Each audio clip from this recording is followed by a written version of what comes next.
Cancer ചികിത്സയ്ക്കുള്ള മരുന്നുകൾ, അവയവം മാറ്റിവെക്കൽ ശസ്ത്രക്രിയകൾക്ക് ശേഷം ഉപയോഗിക്കേണ്ട മരുന്നുകൾ എന്നിവ സംസ്ഥാനത്ത് സീറോ പ്രോഫിറ്റായി രോഗികൾക്ക് നൽകുമെന്ന് ആരോഗ്യവകുപ്പ് മന്ത്രി വീണ ജോർജ്.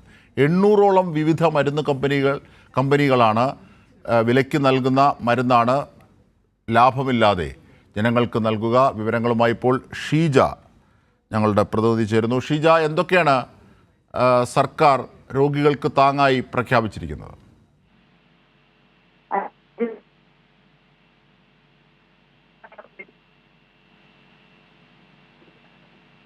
ക്യാൻസർ രോഗികൾക്കും അവയവം മാറ്റിവെക്കൽ ശസ്ത്രക്രിയയ്ക്ക് ശേഷമുള്ള രോഗികൾക്കുമുള്ള മരുന്നുകളാണ് വില കുറച്ച് നൽകുക.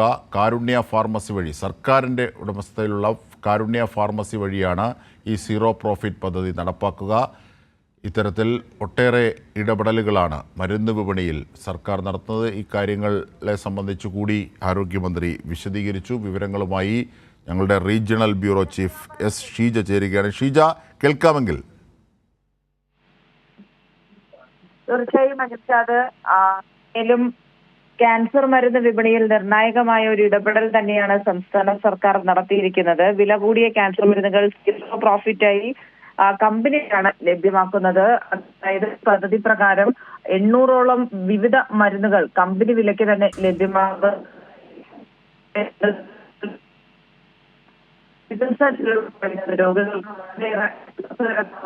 ശരി ഷീജ, ഫോണിന് എന്തോ തകരാറുണ്ടെന്ന് തോന്നുന്നു. പിന്നീട് ഈ വാർത്തയുടെ കൂടുതൽ വിശദാംശങ്ങൾക്ക് തിരിച്ചെത്താം എന്ന് കരുതുന്നു.